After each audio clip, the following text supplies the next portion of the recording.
Perfect Wisdom, with the divisions of the Abhishamaya.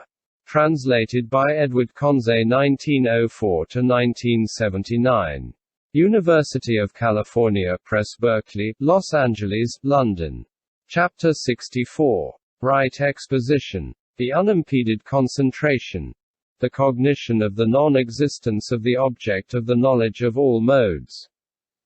Subhuti. Deep, O Lord, is the perfection of wisdom. Doers of what is hard are the bodhisattvas who set out towards full enlightenment. And who, although no being is got at, nor the concept of a being, nevertheless for the sake of being set out towards full enlightenment. The bodhisattva, who would wish to reach the knowledge of all modes for the sake of beings, would be just like a man who would wish to plant a tree in space when space can give no ground for its support. The Lord. So it is, Subhuti, so it is. Doers of what is hard are the bodhisattvas who, for the sake of beings, set out towards the knowledge of all modes and who, having fully known that knowledge of all modes, will then set beings free from their attachment. The unimpeded concentration. Just as it, Subhuti, a man would want to plant a tree. At first, before it is planted, he would not know the root of that tree, nor its branches, nor its trunk, leaves, flowers, or fruits. Having planted the sapling, he would from time to time look after it and water it. Gradually that tree would become fully grown, with branches, leaves, flowers, and fruits. And the man would enjoy its leaves, flowers, and fruits. Just so, Subhuti, those bodhisattvas, who for the sake of all beings set out for full enlightenment, they will, coursing gradually in the six perfections, reach the knowledge of all modes. And they will serve all beings as if they were leaves, flowers, and fruits.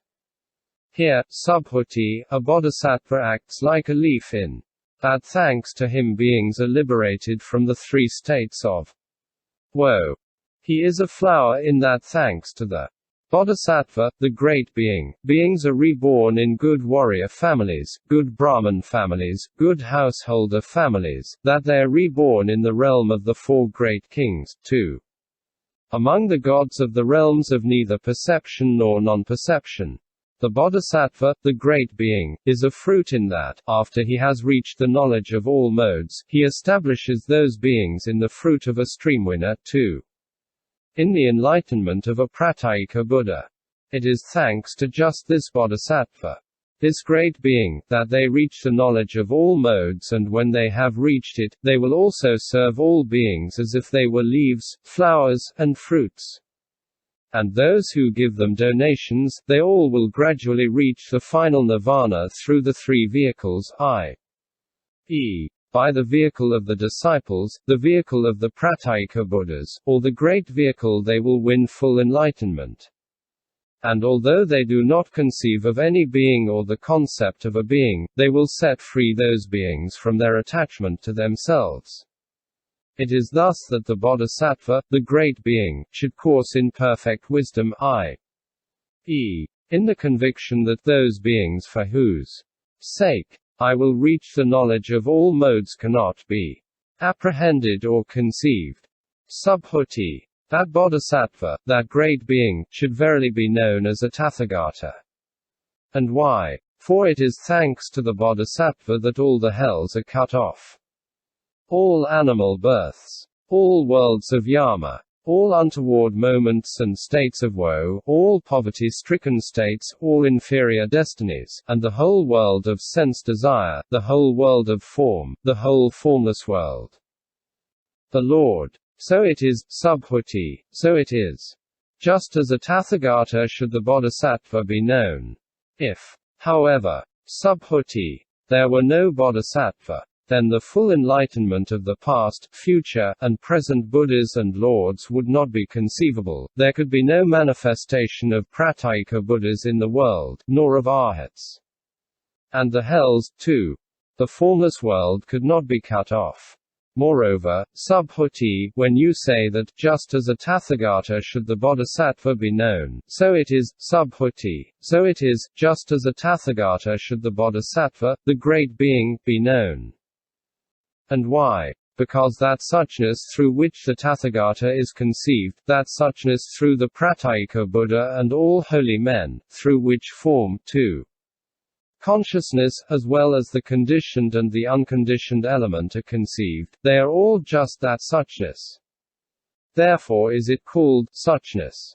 When he has stood in that suchness, a bodhisattva, a great being, will reach the knowledge of all modes. That is why he may be called a Tathagata.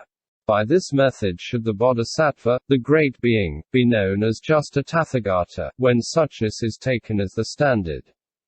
It is thus, Subhuti, that the bodhisattva, the great being, should train in the perfection of wisdom which is suchness. He then trains in the suchness of all dharmas, and perfects it. Then he will win the development of sovereignty over the suchness of all dharmas. Become skilled in the faculties of all beings. Gain the skill in perfecting the faculties.